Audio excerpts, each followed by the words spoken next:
Expanded. The Imperial Dragon Palace had not known silence in months. From the highest towers to the deepest stone corridors, the walls trembled daily under the chaos of three untamed heirs, their power raw and uncontrolled like storms trapped inside young bodies. Servants rushed through hallways with their heads down, careful never to make eye contact with the nursery doors. The royal guards who stood post outside the heirs' chambers requested reassignment within a week, those who were brave enough to ask anyway. The others simply disappeared from their posts without a word, and no one blamed them. Every healer in the Dragon Realm had been summoned at one point or another. They arrived with ancient remedies, rare herbs, enchanted instruments, and carefully rehearsed calming spells passed down through generations. They left singed, shaking, and deeply reconsidering their careers. The royal physicians stopped accepting the emperor's summons after the third one returned with his robes completely burned off his back. Warriors who had faced battlefield horrors stood at the nursery threshold, listened to what was happening inside, and quietly stepped away. Even the most senior royal advisors, men and women who had counseled emperors for decades, had run out of suggestions entirely. They sat in long meetings producing nothing but nervous silence and carefully worded documents that all said the same thing in different ways. We do not know what to do. The emperor himself sat on his great throne at the end of each day, the weight of an entire empire resting on his shoulders, and yet it was three small dragons down the hall that made him feel truly powerless. He was a ruler who had commanded armies across 3 continents, bent weather systems to his will, and negotiated peace between ancient warring clans. But he could not calm his own sons. He could not walk into that room and make things better. And in the quiet of the throne room, when the last advisor, expanded word spread the way it always does in kingdoms built on fear and wonder, quietly at first, then all at once. Travelers carried it across mountain passes and river crossings, merchants whispered it between transactions in busy market squares, and sailors traded it like cargo at every port they docked. The dragon princes were beyond saving. That was the story now, and it had taken on a life of its own, growing darker and more detailed with every retelling, until it was impossible to separate truth from the shadows people added to make it feel more real. In the villages closest to the palace, people had stopped needing to be told. They could see it themselves, the faint glow on the horizon every night, the deep orange stain that painted the sky long after sunset. Fire scorched the palace walls with a consistency that had become almost routine, yet never any less terrifying. Mothers pulled their children indoors when the glow appeared. Farmers noted it in their journals the way they noted bad weather. Old women in market stalls shook their heads slowly and said things like, "It's getting worse," in the tone people use when they've already accepted something as hopeless. The palace, once a symbol of imperial strength and permanence, had become something people pointed at with unease rather than pride. The nights were the detail that unsettled people most. These were men and women forged by years of brutal training, individuals who had walked into cursed forests and come out the other side, who had faced creatures that made ordinary nightmares seem gentle. They wore their courage like armor, and yet the royal nursery had become the one place in the known world they would not enter. Some had tried, standing at the door with weapons drawn and hearts steady, only to retreat within moments, not from injury, but from something harder to name. Something in the chaos beyond that door that told even the bravest among them that strength alone was not the expanded. She arrived on a gray Tuesday morning when the palace gates were at their most serious and the guards at their most unwelcoming. There was no announcement, no royal invitation carried by a messenger on horseback, no entourage of attendants to signal importance. Just a small human woman walking up the long stone path toward the imperial gates with nothing but a worn leather satchel hanging from her shoulder. It was the kind of satchel that had clearly seen years of honest work, The strap was reinforced with mismatched stitching, the buckle slightly bent, the leather darkened in patches from weather and use. It looked exactly like what it was. The bag of someone who showed up and did the work without making a fuss about it. The guards noticed her from a distance and exchanged a look that needed no words. She was human, which was already unusual at these gates. She was small, which made the palace behind them look even more enormous by contrast. She carried no weapon, no credentials, no letter of introduction bearing an official seal. By every measure they were trained to apply, she had no business being here. The senior guard stepped forward as she approached, already preparing the standard dismissal in his head, polite but firm, the kind that left no room for argument. But then she looked up at him. Mara was soft-spoken in the way that still, deep water is soft, calm on the surface and impossible to see the bottom of. Her eyes were steady in a way that was difficult to describe and even harder to look away from. She did not demand entry. She did not present a case or raise her voice or attempt to impress anyone. She simply said she had heard about the princes and she thought she might be able to help, in the same quiet, matter-of-fact tone one might use to offer directions to a stranger. The senior guard opened his mouth, then closed it, then looked at his partner, who offered nothing useful in return. They almost turned her away. The woe expanded. The nursery doors were thick, ancient oak reinforced with iron bands and dragon-forged bolts, and yet the heat coming through them was enough to make a person reconsider everything. 2 palace attendants had been assigned to escort Mara through the inner corridors, and both of them stopped a full hallway away from those doors without discussing it, as though their feet had simply made the decision independently.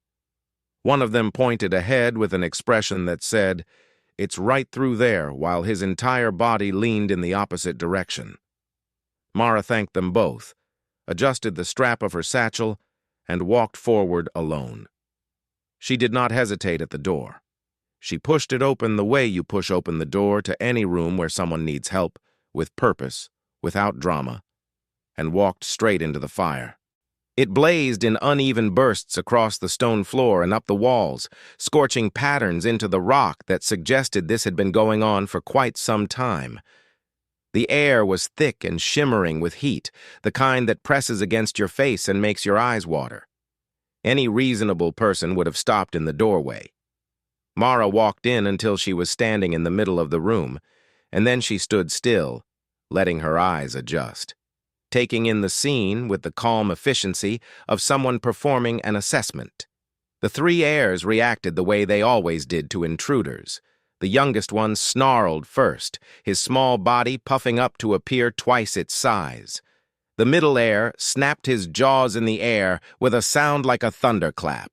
The oldest spread his enormous wings wide, on the full span of them casting dramatic shadows across the burning walls, every scale bristling with warning. Together they were magnificent and terrifying, a wall of teeth and fire and furious royal pride that had sent every previous visitor scrambling backward through the door. Mara looked at all 3 of them for exactly 1 second. Then she put both, expanded. The fire went out first. Not dramatically, not all at once, but in the way a candle flickers and dies when something in the air shifts. The largest flames shrinking to small tongues, then to nothing, leaving only thin ribbons of smoke curling toward the blackened ceiling. It was as though the fire had been an extension of their mood, and their mood had just encountered something it had no category for. Then the wings folded. Slowly, uncertainly, the way wings fold when the creature using them has momentarily forgotten why they were spread in the first place. The oldest heir's enormous wingspan drew back in stages, each movement a little hesitant, as though some part of him was still considering keeping them raised but couldn't quite remember the reason. The snapping stopped, and the snarling dissolved mid-sound into something that wasn't quite silence, but wasn't a threat anymore either. The three dragons stopped completely and stared at her. It was the tone that had done it. Not magic, not weaponry, not an ancient calming spell recited from a scroll, just a tone. Specific and firm and utterly without fear, the kind that carries an unspoken assumption that it will be listened to. They had heard commanding voices before. The Emperor's voice could shake the foundations of the palace when he chose to use it that way. Advisors and generals had barked orders at them with authority and volume, but those voices always carried something underneath them. A tension, a nervousness carefully hidden beneath layers of formality, the faint scent of fear that dragon senses could detect, no matter how well a person thought they were concealing it. Mara's voice had carried none of that. It was simply certain. They stared at her with wide, golden eyes, all three of them, in a silence that felt genuinely new. Their expressions, impossible to read on dragon faces unless you knew what to look for, held something remarkably close to confusion. The pure, unguarded sea expanded. The silence in the room was still fragile, the kind that could shatter with one wrong movement, and Mara treated it accordingly. She did not rush. She did not make any sudden gestures or reach for anything quickly. She simply lowered herself to one knee on the scorched stone floor with the unhurried ease of someone who had knelt beside 100 beds in 100 different homes, and set her satchel down in front of her with a soft, familiar thud. Then she opened it like it was the most normal thing in the world, because to her, it was. The satchel unfolded in a specific way she had done 10,000 times. The main flap first, then the inner pocket with the instruments, then the small side compartment where she kept the things she needed most often. Her hands moved through the familiar routine with the quiet confidence of deep practice, not thinking about the movements because she had long since stopped needing to. She took out her temperature instrument, turned it once in her fingers to check it, and then looked at the youngest heir with an expression that was both an invitation and a quiet instruction. He was the smallest of the three, though small was a relative word for a dragon prince. He had been the first to snarl when she walked in, all instinct and noise and inherited bravado, but up close, his golden eyes held something softer than his brother's, a curiosity he hadn't yet learned to hide behind dignity. He watched her hands with intense concentration as she reached slowly toward him, tracking every movement with enormous, unblinking eyes. She pressed the back of her hand gently to the side of his neck, just beneath the jaw, where the scales were thinner and the warmth of the body underneath came through most clearly. It was a gesture she had used with children for years, unhurried, undemanding, asking nothing except to be allowed close for just a moment. He let her. Every instinct he had should have pulled him backward, and Yi expanded. The second heir was different from his youngest brother in the way that middle children often are, caught between two roles belonging fully to neither, and so he had built something harder around himself to fill the space. He sat with his wings pulled close to his body and his chin lifted at an angle that was clearly meant to communicate indifference, watching Mara work on his brother with eyes that wanted to appear uninterested and failed completely. When she finally turned her attention toward him, he looked away immediately, as though he had simply been glancing in her direction by accident. Mara moved to him without making it into an event. She sat beside him naturally, the way you sit beside someone you are not trying to impress, and began a quiet external examination with the same calm hands she had used on his brother. She checked his eyes, the ridge of his jaw, the texture of his scales along his neck and shoulders, all without comment, all without urgency. He tolerated it with great effort and visible pride, holding himself very still and very straight. Then her hands reached the left wing. She felt it before she saw it, a tension in the way he held the joint, a barely perceptible flinch he tried immediately to suppress. She moved carefully, lifting the edge of the wing with a slow and asking gentleness, and found what had been hiding there for weeks. A wound, not enormous but deep enough, the edges of it showing the particular quality of something that had been trying to heal without help and not quite managing it. The kind of injury a young creature hides because showing pain feels like showing weakness, and then weakness feels unbearable when you are trying very hard to appear strong. She cleaned it without a word, her movements steady and precise and unhurried. She worked through the full process, cleaning, treating, wrapping, with the focused quiet of someone who understands that silence is sometimes the kindest thing you can expanded. The oldest heir had been watching everything from the far corner of the room with the particular expression of someone who has already decided how they feel about a situation and is not interested in being challenged on it. He had observed his youngest brother's stunned compliance and his middle brother's poorly concealed whimper with the careful, measuring gaze of a prince who understood that what happened in this room would matter. To him, to his dignity, and to the very specific idea he had constructed of himself over his short but intensely felt life. When Mara turned toward him, he moved first. He crossed his arms across his chest in a gesture so thoroughly, unmistakably human in its stubbornness that it might have been funny under different circumstances, and then turned his back to her with the full weight of inherited royal pride behind the movement. It was a dismissal delivered without words, clean and complete, the kind that was meant to end conversations before they began. Every previous healer had understood and accepted that dismissal. Every advisor, attendant, and trembling physician had respected the boundary it drew because challenging it felt dangerous and because, frankly, none of them had known what to do next. Mara sat down behind him on the scorched stone floor, set her satchel beside her, and did nothing. She did not call his name. She did not reason with him, negotiate, or attempt to coax him around with gentle words. She did not sigh with impatience or shift restlessly, or fill the silence with nervous sounds the way most people did when silence became uncomfortable. But she simply sat, with the unhurried stillness of someone who has genuinely nowhere else to be and no preference about how long this takes. And she waited. The room was quiet. His brothers watched with wide eyes. A minute passed, then another. The silence between them was not cold. It had none of the sharp edges of a standoff. It was simply open, like a day. Expanded. The medicine was, by any honest measure, deeply unpleasant. Mara did not pretend otherwise. She mixed it from 3 separate pouches in her satchel with the brisk efficiency of someone who has made this particular remedy many times and has long since stopped apologizing for how it smells. The liquid that resulted was a dark, muddy green with a sharp herbal bite that reached across the room before the cups were even filled.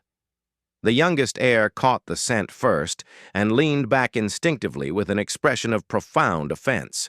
His brothers, following his lead, did the same. Mara filled 3 small wooden cups with equal measured amounts and turned to face them with the cups arranged in her hands and a look on her face that was kind and warm and left absolutely no room for negotiation. It was a specific expression she had perfected over years of village work, not unkind, never unkind, but carrying within it a complete and unshakable certainty that this was happening. The voice she used matched it perfectly. Not loud, not harsh, simply final in the way that certain things are final, like weather and tides and the particular resolve of a woman who has heard every possible objection before and remains unmoved by all of them. One by one they drank it. The youngest screwed his entire face into a knot of pure misery and made a sound low in his throat that communicated his feelings thoroughly without requiring words.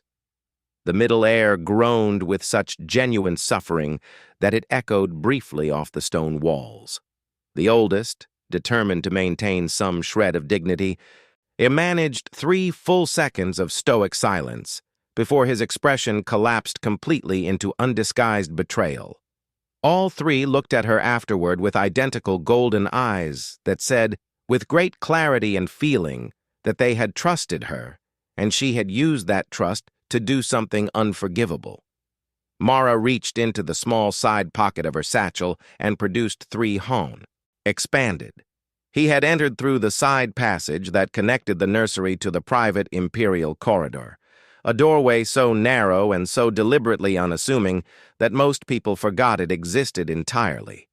It was the passage the Emperor used when he wanted to observe without being observed, when the weight of being seen carried more consequence than the moment could bear. He had used it often since his heirs were born, standing in the shadows just beyond the threshold, watching chaos unfold with the helpless stillness of a man whose power ends at the edge of his own children's pain. He had stood there through every failed healer's visit. He had watched physicians retreat and warriors step back and advisors shake their heads with carefully diplomatic expressions that all meant the same thing. And each time, he had remained in the shadows because walking into that room and failing in front of his sons felt worse somehow than not walking in at all. It was not a decision he was proud of. It sat in him like a stone he carried everywhere and never spoke about. He had come again tonight expecting the same outcome: a new face, a brief attempt, and then the familiar retreat. He had not expected to stay long, but he had not moved in over an hour. He stood completely still in the shadow of the side passage, with his arms at his sides, and his expression doing something complicated and quiet that no one in his court would have recognized, because it was not an expression he had ever let them see. He was watching his sons. His three untamable, impossible, exhausting, and beloved heirs were sitting calm and still on the nursery floor, scales clean, wounds dressed, the bitter medicine already working its way through their systems. Their eyes were half-lidded and soft, tracking Mara's hands with drowsy, contented attention as she repacked her satchel with the same unhurried efficiency with which she had unpacked it. The Emperor had spent months unable to keep the expanded. It happened without announcement, the way the most genuine things tend to happen. Mara was still focused on her satchel, checking the inventory of what she had used and what needed replenishing, her hands moving through the familiar contents with quiet concentration. She was not watching the youngest heir. She was not inviting anything or waiting for anything. She was simply present in the room, unhurried and undemanding, existing in that particular quality of stillness that some people carry naturally and others spend entire lifetimes trying to learn. The youngest heir had been watching her from across the floor for several minutes, with an expression that cycled slowly through a series of internal negotiations, visible only in the small movements of his face. He shifted his weight once, then again. He looked at his brothers, who offered nothing helpful in either direction.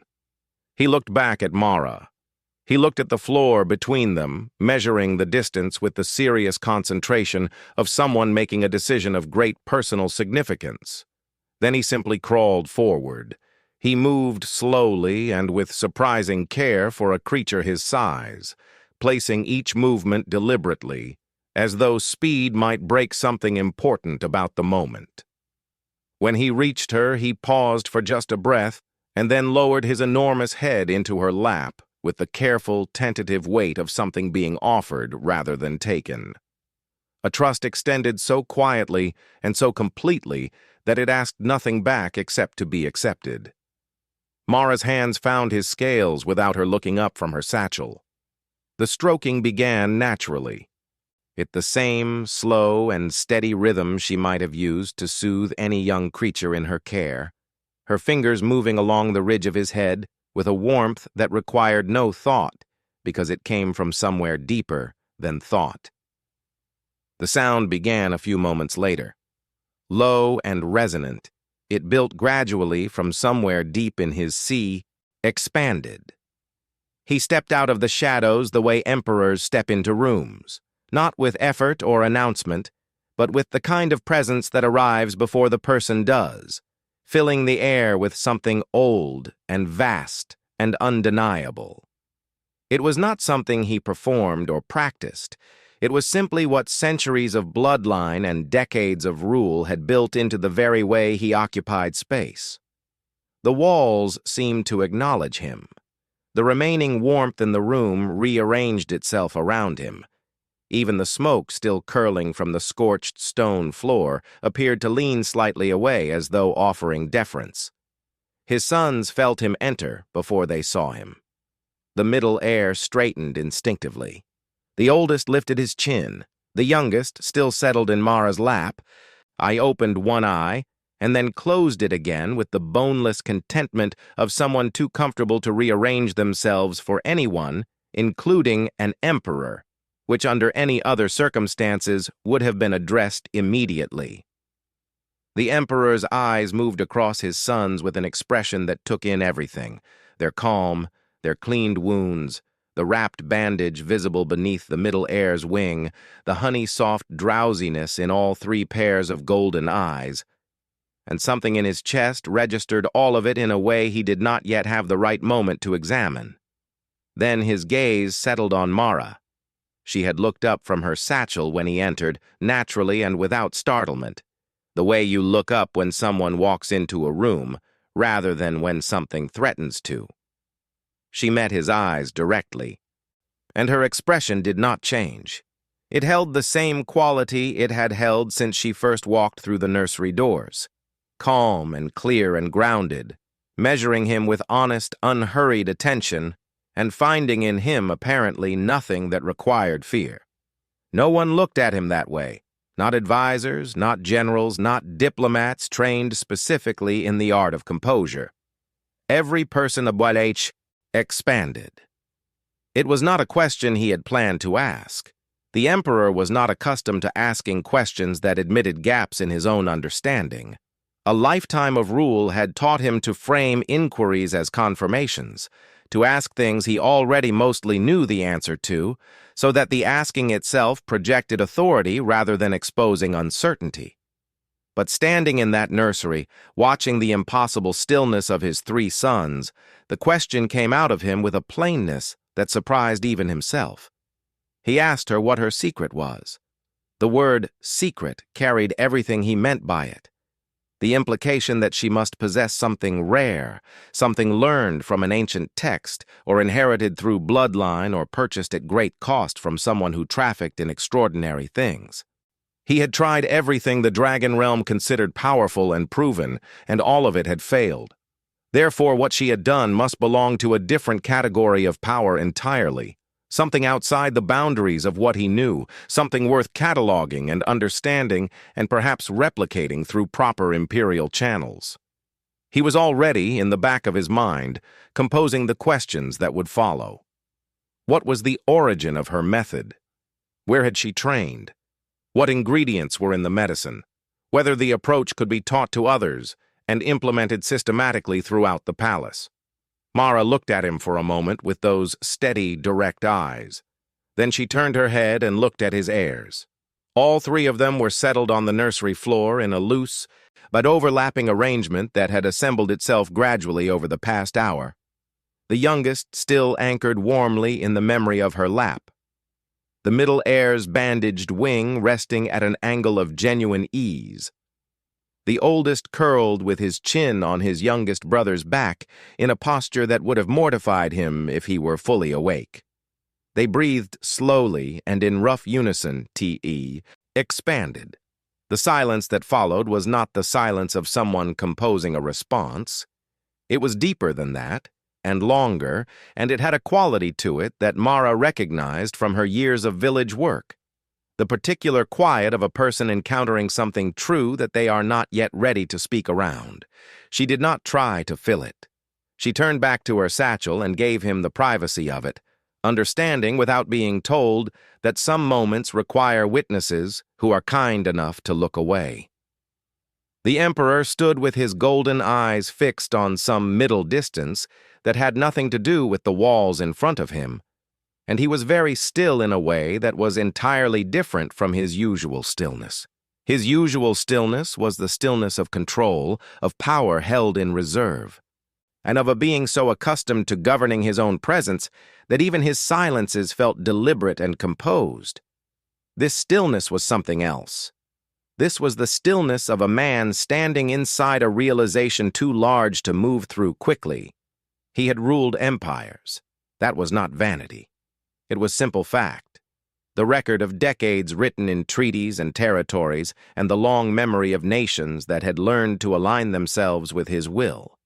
He had commanded armies across landscapes that most people would never see, making decisions in the field that determined the fates of thousands with a clarity and speed that his generals still spoke of with something close to reverence.